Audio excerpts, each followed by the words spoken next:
Hey, it's Mark here, and welcome to the next edition of the Employee Survival Guide, where I tell you, as always, what your employer does definitely not want you to know about, and a lot more. Okay, welcome back, and it's Mark again, and today we have a guest with us. It's Susan Antilla, and she's an award-winning investigative journalist who has written about employment discrimination and investor protection issues for the New York Times, Bloomberg, The Nation, and other global news outlets.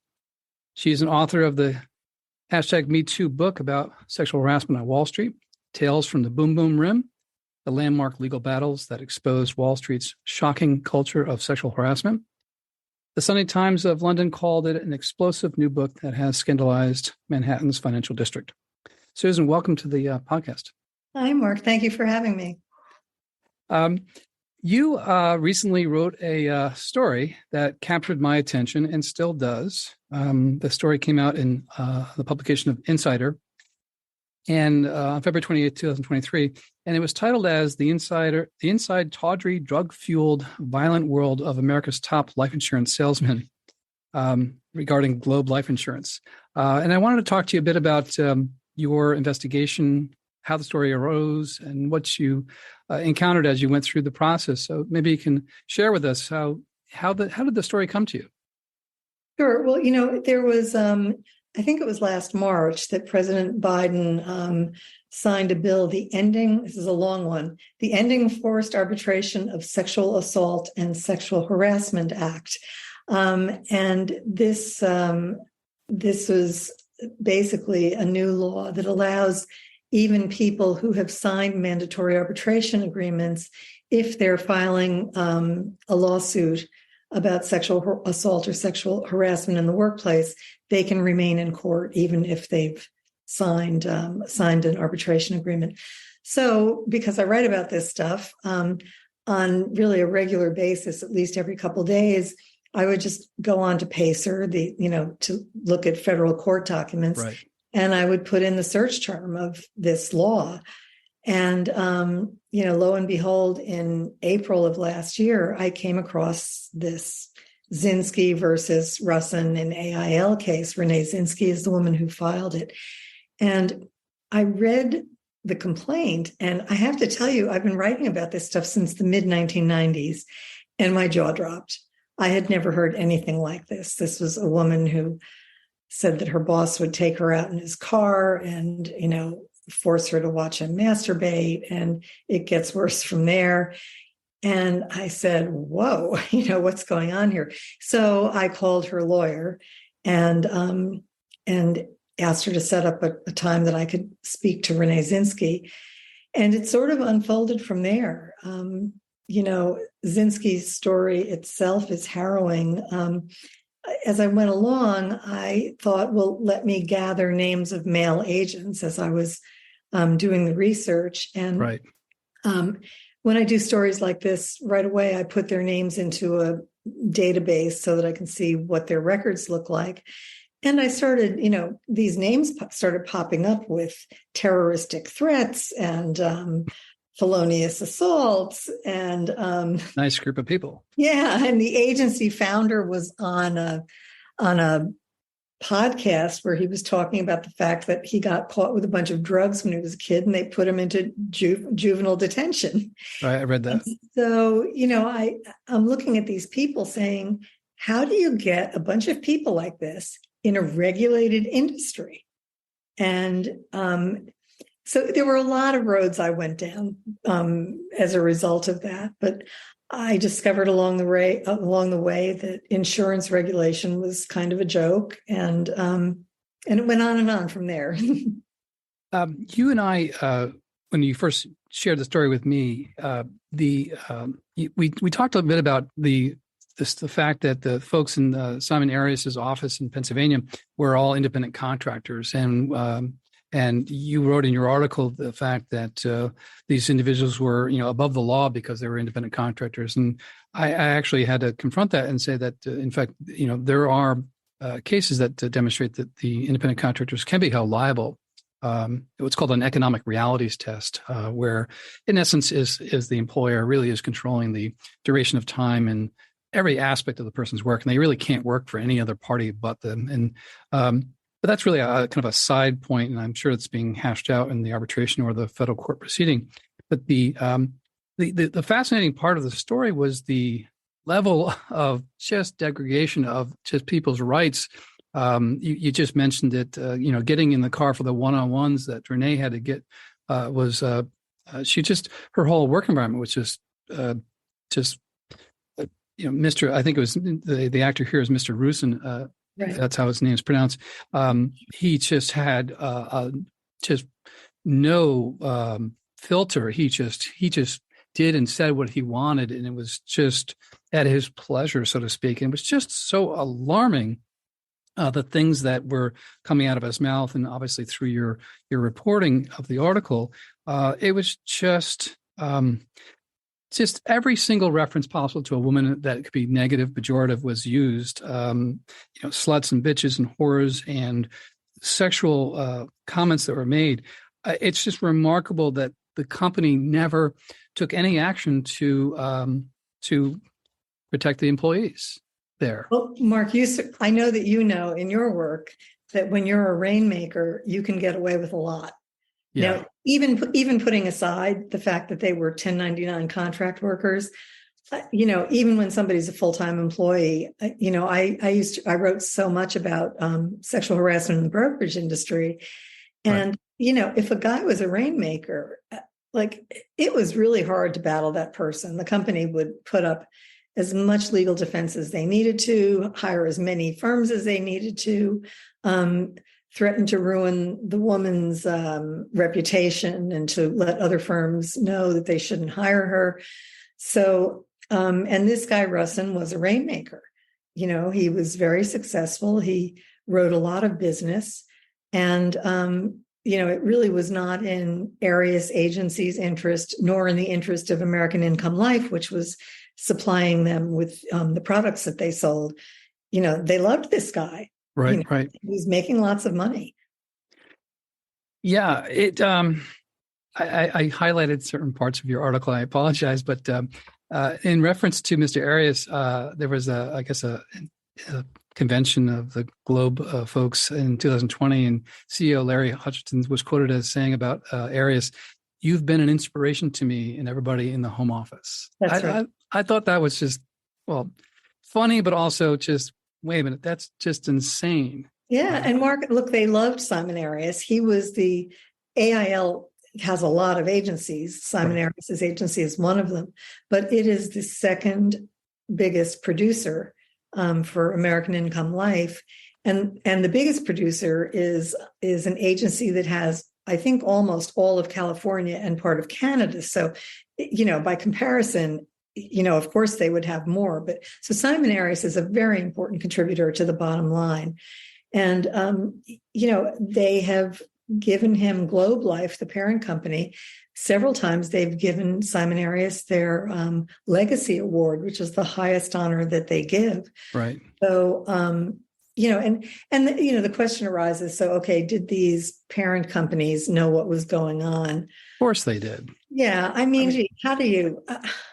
I highlighted, there was you pulled some commentary from the company. It was very, let's see, it's Globe Executive Vice President Jennifer Hayworth said, the company AIL takes seriously any allegation brought to its attention concerning sexual harassment, inappropriate conduct, or unethical business practices, and makes clear that it does not tolerate such behavior.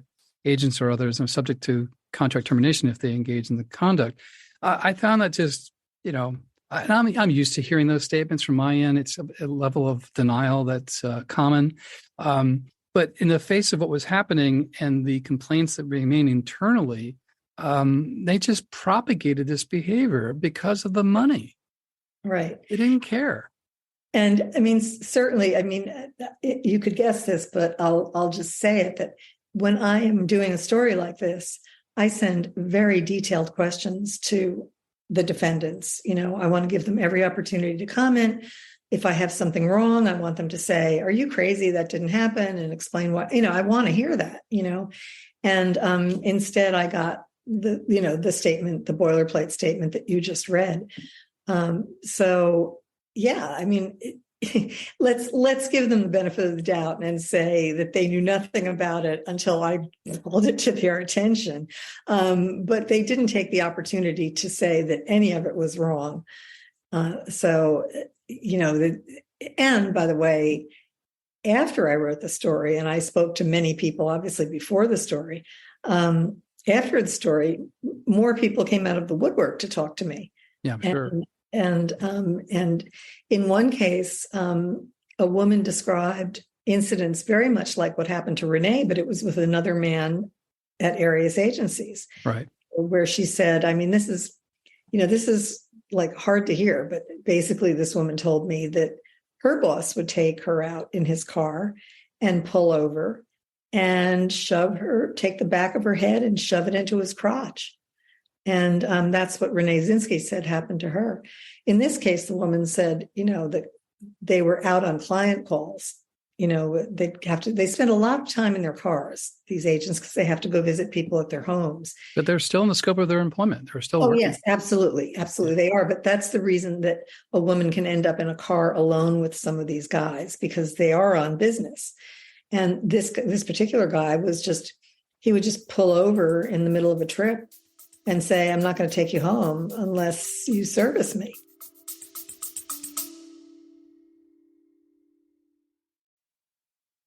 It's Mark, and we have a new product for you. It's called the Employee Survival Guide, or employeesurvival.com.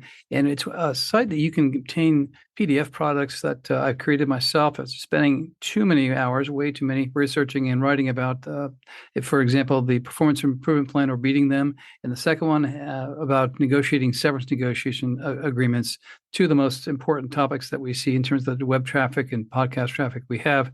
So check out employeesurvival.com and see if this can try to help you, and you don't need an attorney to use it. Thank you.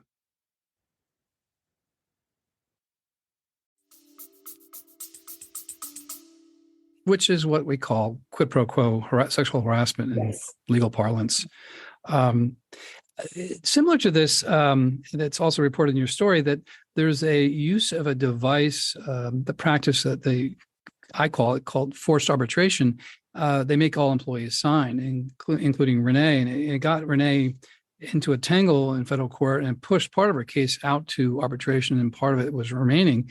But the aspect of forced arbitration here, it was used I want everybody to understand this, that it's used as a cover to protect in the confidentiality of, in this case, extremely seriously bad acts of management and coworkers across the scale, from sex to drugs to whatever else they were doing there. But so forced arbitration is a device that management attorneys, defense attorneys claim helps facilitate in a very cheap and inexpensive way the resolution of legal disputes, which is a bunch of malarkey, because there's a federal statute called the American Arbitration Act, and it's been around for a long, long time.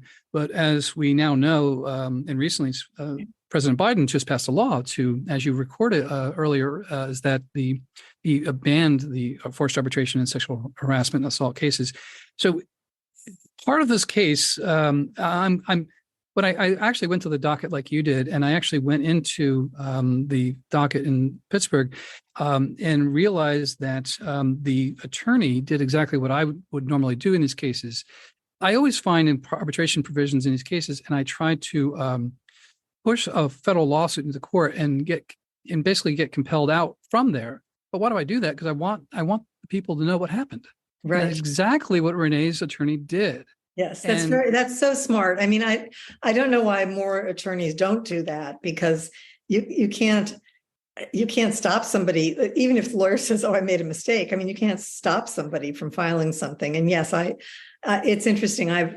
Because of that, when I look at arbitration results against stockbrokers, it's different in the brokerage industry. So the brokerage industry self-regulatory organization runs an arbitration program, and they actually do give you the results of those arbitrations, but they don't give you much detail. And very often, or often enough that it's interesting, I'll find that I get those results against stockbrokers with the limited explanation. And then I go onto the federal website, pacer.gov. And lo and behold, I find out that they did try to sue and they got forced into arbitration. So yes, reporters do that for exactly the reason, you're doing something very effective because it does get it in the public record. Yeah. And it's just a required aspect of what I do. And I'm glad you look and spread the word through your medium, because that's how people learn. Otherwise, they're not going to know about this. And, right. Back to the, I don't want to gloss over what Renee and her coworkers experienced there. I mean, one of the allegations that was raised was Russin was sending Snapchat messages to her, and one of them, it was a picture of him naked. And did you talk to Renee about that, and the other one that she received as well? I did, and I met Renee. I went down to Pittsburgh to meet her and to visit the Arias agency and talk to other people who had worked there. And now I've totally lost my train of thought. I'm sorry, Mark. Where did we start here? Russin had sent Snapchat. She wasn't working. She hadn't been working there that long. And she was home one day on the weekend. And she saw that she got a Snapchat message from him. And she called it up on her phone. And it was a picture of him naked. We ran the picture with him covered up.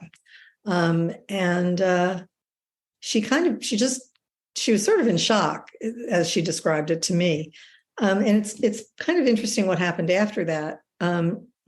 She took a screenshot of it. And because it was apparently, I'm not on Snapchat, so I don't know, but apparently these messages don't last very long. Right. That's what my kids say. Yeah. So she took a screenshot of it. And apparently there is a way for the person who sends you something to know that you took a screenshot. And he called her and laced into her, why did you do that? And get rid of that. And the next day when she came into work, Renee told me that he took her phone and screamed at her, and he went through to make sure that that didn't exist anymore. Right. But she had made another copy of it somehow. I don't know how. So that's why she still had it. But, he was, the reason I tell you this story is that he was very aware of not leaving, these footprints. He was aware of not leaving evidence, although I'm saying that, and yet I know a lot of other ways that he did leave evidence, but he knew that one would be really bad for somebody else to see. And so he got really angry about it. Let me comment on that, because when I read the story and I did some investigation earlier, that he had gone out on a podcast and just lamented her and he just basically laid it all out there. Like some attorney would have told him to shut up, but he just refused to do it. And he was just like an idiot. I mean, it's really, I don't even have an analysis of that. It's kind of so weird, actually, when you've been sued, as he has been, for the things that he's been sued for. Right. The fact that he did that, that he would, I can't remember exactly what he said. He said that, he did say something to the effect in one podcast of, why would she go out in my car with me 8 times? Because she had told me that he had done this to her at least 8 times. Right. Remember that. And, the answer is that her job depended on him liking her. Right. And, there certainly are a lot of women in the workplace who put up with an amazing number of crazy things and really hurtful and harmful things. And they do it because they don't want to lose their jobs. And she was making $20,000 before, and she's probably making a good deal of money now working for Globe. So right, yeah. Her last job, she was a delivery person for a pizza parlor. Right. Yes, you're right. She made $20,000 a year, and then at her job at Arias agencies, she made $109, I think it was. I can't remember exactly how much, but she was making substantially more money. She was a very good salesperson. Right. Did she? And I'm sure I read this, but I'm sure she complained about the behavior she was experiencing, the sexual harassment she was experiencing, and the company didn't do anything about it. Well, no, she talked to people about it. She talked to some people who sat near her in the agency who could see something was going on. Right. But Renee she didn't want to lose her job. And Russin made it very clear, apparently during meetings. Renee told me that he would regularly say, go ahead and try to sue me. You'll never have the money I have. You'll never, don't even bother. Right. And you'll end up regretting it. So he was trying to intimidate her and stoke fear into her. And it was a little, she described it as cult-like at the place, that, you had to be totally loyal to Mike, that you never questioned anything about what was going on. And if you did anything that, even a little tiny slight, you never criticized anything. If you did anything that was critical or questionable, you were seen as disloyal. And she said that, you'd have your leads taken. You need your leads as a salesperson, right? And they would get a certain number of leads. And she said one time she complained about something and she went back into the system and a whole bunch of leads that were in her queue were all gone. Yeah, I read that. I want to kind of talk about a very serious issue that came up as well. Zinsky said, I guess through the federal complaint that you reported on, that the company had used a date rape drug on her. Do you remember this incident? There were actually a couple. Yeah. In one case, there was, I guess Russin had taken some of the people out. They did a lot of drinking at this place. Yeah. And drinking in the afternoon. That's an understatement. So Russin took some of his reports to a local bar, and as Renee tells the story, she basically blacked out and she doesn't even know what happened. She found a way to get herself back from the bar to the office. And one of her colleagues found her passed out on the bathroom floor. Oh. She'd been there for hours and hours. There was another instance where, and she told me in one of these cases, she got a text or a phone call or something from him saying, hey, wasn't that fun? Or something like that. In one case, he said, yeah, I put some GHB into your drink, which is the date rape drug. In another instance, she was, they were having one of these weekend team building things at a hotel in Cranberry, Pennsylvania.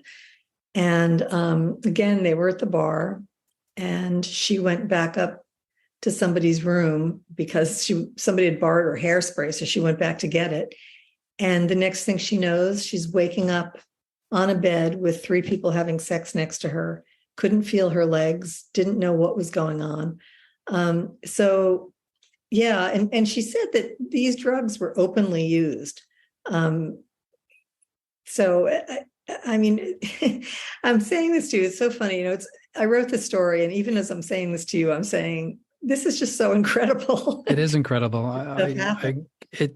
That's why I wanted to make sure that we didn't pass by discussing the date rape drug aspect of this. And then she still continued to work while this was taking place. I mean, that's a level of fear and intimidation I have never seen in any case. And it just was shocking. I'll note that when I looked at the docket and the way the case bifurcated out because of arbitration, the sexual assault claims remained in federal court, and that's what's pending.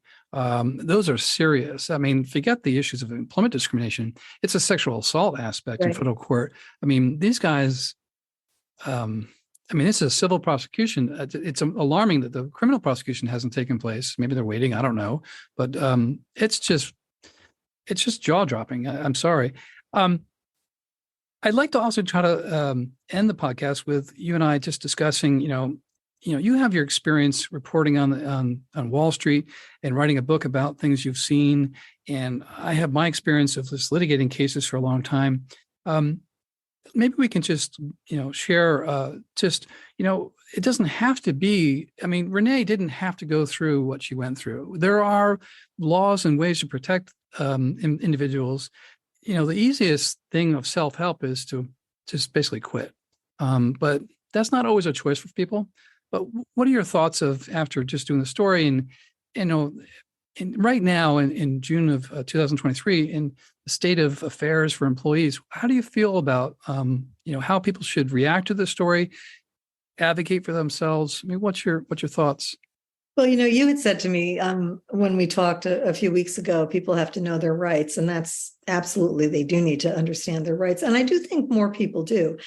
In the case of this particular company, they recruit kids out of high school. They don't know anything, and I don't mean that as a derogatory statement. They're just young. They've never worked before, or they've worked in a pizza parlor, so they just don't know. And they're being indoctrinated. So they think that this is a normal workplace, believe it or not. And you used the word cult before too. Yes, I thought it was very cult-like. And when I interview people, it's one of the first things they say. I don't prompt them. It was very cult-like. And so, I mean, knowing your rights is a big deal. I'm amazed that a huge problem here is people don't read documents. And, I just beg people, when you are getting a job, read the stuff that they want you to sign. And because we all know, almost all companies have mandatory arbitration. But if you're going to be able to do something about the clauses in your contract, the only shot you've got is when they're hiring you, when you're still having a love affair, when they're dying to get you, right? If you can't negotiate that stuff at that moment, forget it, because you're never going to get that chance again. Now, I'm not saying that companies will necessarily cave in, but I think that if you get a really abrupt no to everything, that tells you about the company too, right? So I just can't believe that people don't read that stuff. And I really you've got to read that stuff. Renee made that mistake twice, by the way, because she had a mandatory arbitration agreement when she got there. But then interestingly, when she finally in 2021, I think it was, went and complained to the agency owner about this guy, he said, and she showed him the Snapchat messages, and he showed him stuff. He said, okay, so I'll take you out from under him and you can report to me. And she said, okay. And he said, but meanwhile, here you've got to sign a new employment agreement. And lo and behold, the new employment agreement, of course, has a mandatory arbitration clause. That's what the company used to say that she couldn't use the new law because it was a post-employment clause. I remember reading that too. So that was in the legal argument, I believe, in the court. Yeah. Two other things that I would say: employees need to understand that human resources is not on their side. Human resources works for management. They don't work for you. They're protecting management. And if you're at the point where something really bad is happening and you're engaged with HR, Mark, God bless you. I hope you make all the money in the world. But I tell people, you've got to have a lawyer. Mm-hmm. You cannot stand up against these people. They have all the resources. If you go in there basically legally naked, I think that you're not going to have a good thing happen. The other little thing I'd like to just mention is when you're in any workplace, even without these problems, when a supervisor says, okay, we're going to do XYZ with regard to your career, send an affirming email to that person saying, Joe, it's great to talk to you. I'm so excited that you're going to offer me X, Y, and Z. And, please let me know if there's anything else I should know about the job, because then if Joe doesn't get back to you and say, I didn't say that to you, then you've kind of affirmed that conversation has gone on. I think those are important things for people to know at work. So you're saying the lawyer's trick of documenting everything via email, which I do regularly. I even do it to other lawyers as well. It works very effectively, especially lawyers who behave in an uncivil manner. I had one recently apologize to me because I called them out on it. Let me remark about the aspect of people not reading documents. Oftentimes employees don't have a familiarity with these documents, and also economic circumstances dictate that they have to just sign whatever. And these I label these contracts as what's called a contract of adhesion or a take it or leave it deal. And companies literally tell people, take it or leave it. Right. Doesn't make it right, doesn't make it legal, and there are ways to challenge it. yes, you should negotiate it. Every contract you get, and you really have to understand your leverage. But we're not there yet in terms of our development of the relationship between employees and employers yet. And I mean, because I'm being optimistic, employers still hold a heavy hand against employees and dictate terms all the time, non-competes alike. We are starting to see changes in that in the form of the Federal Trade Commission proposing a rule against non-competes for everybody. That rule has not come into effect yet. We have this slice of the arbitration policy being limited in cases of sexual harassment, as you described. So we really are at a really a remarkable stage in American history of working. And I want people to understand that. It's not, something's really afoot here. Something's happening. And I want people to understand, and I do talk about it extensively in the podcast or the blog articles I'm writing, because I'm seeing it. And I don't care what, I have this weird philosophy. I don't care what I do in courts.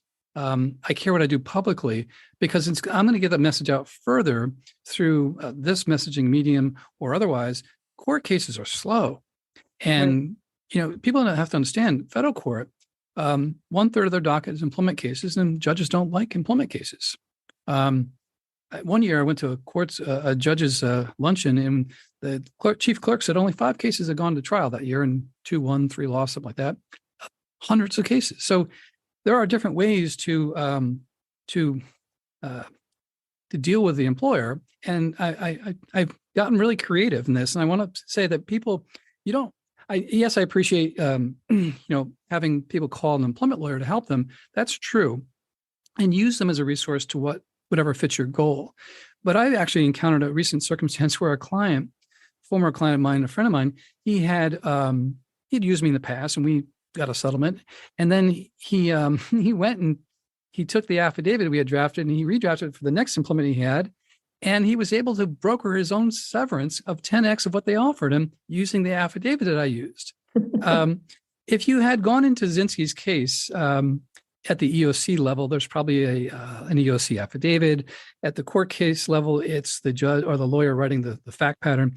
But I really express that people should draft an affidavit with facts, not conclusions, but say exactly what happened. Like if you had to read Renee's story, you would read all the quotes, all the sound bites reported in your article in its chronological order. These things are powerful devices. I have used them, no joke, I'm not misrepresenting things, to deal with Fortune 100, 500 companies, billionaires. They all have the same impact when you use them, if your facts are there. And yes, the truth will set you free to a severance situation if you have the guts to do it and use an attorney to some extent that suits your goals, but by no means ever litigate, because I don't want people engaging in litigation if there's a different result that is similar result, but not using litigation. So I really try to get that out there. I know it's fear-based in terms of employer, Olger, and they have more money than I do. But in reality, I don't know if you have an opinion about this, I see the employers are actually fearful of employees. I mean, the whole DEI fiasco is just exactly a representation of that. They don't know what to do. And they just shoot it in the sky and hope it works. But now they're clawing it all back. I've had several cases of DEI executives who themselves are targeted, because now the companies they're done with the movement. They're done with all this. And it's just a marketing scheme. So we're really at when I see the train parking lot not full, I know what's happening in New York City. The people are not going back. And it's just only one slice of America. But the current poll of, I think Gallup or somebody keeps track of it. I mean, we're still not going back to work. People are standing their ground and saying, I don't like this. And I always think of the old commercial of Mr. Jones and the sexual harassment commercial when I was younger. Some executive would say to Miss Jones, why don't you do this for me and that for me, like the fellow Mr. Russin. She would say, no, Mr. Jones, that's sexual harassment. I mean, we are really at the advent of something huge, and people need to understand that they can say something and make change. So what are your feelings about that? Do you think you're there yet? Well, I think that you're right, that a lot of positive things are happening. The Me Too the whole Me Too movement, and there just is more awareness of what's going on, and that you don't have to put up with certain things. I totally think you're right. We also are living at a time, though, where employers still can't get all the people that they want to hire. Right. And employees still are holding the cards. And I think that ultimately a lot of these things end up being economic. Right now, for the first time, like I can't remember how long, employees are holding the cards. But, that's not going to be forever. Nothing's forever, right? And so to the extent that this is happening now, I think it's great to take it and run with it, and to get as many improvements in employee rights and improvements in employee knowledge as we can get. But I would say that I wouldn't enjoy it while we've got it. But if the tables turn economically, I'm not sure how much of that will remain. Part of me agrees with you, and part of me wants to be a pessimist, or I'm saying, in case, an optimist about. I think what's really happening is that the employees are going to get a leg up on the process, and employers are not going to be able to dictate in their, so-called one University of Michigan professor coined it as a private government, and I found that it's accurate, because there are no rules to govern these employers over employees. There are statutes, of course, but nothing internally, and they do whatever they want to. I think part of my intuition says that we're really shifting to a point of that people are, let me put it this way, employers are more respectful to employees, because you know what? They need to create that trust level with them, because right now there's such a level of distrust. That's what quiet quitting and loud quitting means. When we read these stories about employee engagement, it's so low. It's just ridiculous. Well, now I think the number crunchers and the MBA people are thinking, well, we need to really entice them. We can't do it with bonuses and money, because they don't care.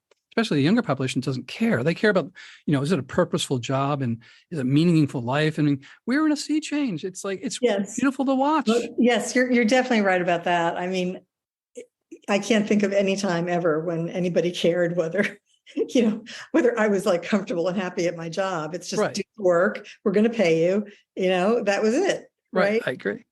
So that's what leads me. I mean, I read extensively every day. I'm sure you do as well. What you do, it's just I want to stay on top of it. I want to see, but I am optimistic that things are changing, and it really kind of motivates me to keep doing what we're doing today on the podcast episode and writing about. You can't help if you're. I'm kind of I love history, political science, and so I just. Being in the moment of something. I mean, much as 9/11, we were all in that moment. We're in the moment of the pandemic, but we're in the moment of something, and people need to realize what's happening. So that's what, when I saw your story, and it just moved me in terms of just how egregious it was. And I wanted to put it out there in a way that here is the worst case scenario you could ever face. And that's what Renee went through. And God bless her. I hope she wins a lot of money for herself, and her family, but, just a remarkable story. Susan, I want to appreciate you coming on the show and talking about your story, and hopefully we have more of these episodes with you. It's been a pleasure, as always, to talk to you. Oh, my pleasure too. It was great. Thanks, Mark. All right. Thank you very much. Thank you. If you like the Employee Survival Guide, I'd really encourage you to leave a review. We try really hard to produce information to you that's informative, that's timely, that you can actually use and solve problems on your own and at your employment. So if you like to leave a review anywhere you listen to our podcast, please do so. And leave 5 stars, because anything less than 5 is really not as good, right? I'll keep it up. I'll keep the standards up. I'll keep the information flowing at you. If you'd like to send me an email and ask me a question, I'll actually review it and post it on there. You can send it to Carey at capclaw.com. That's capclaw.com.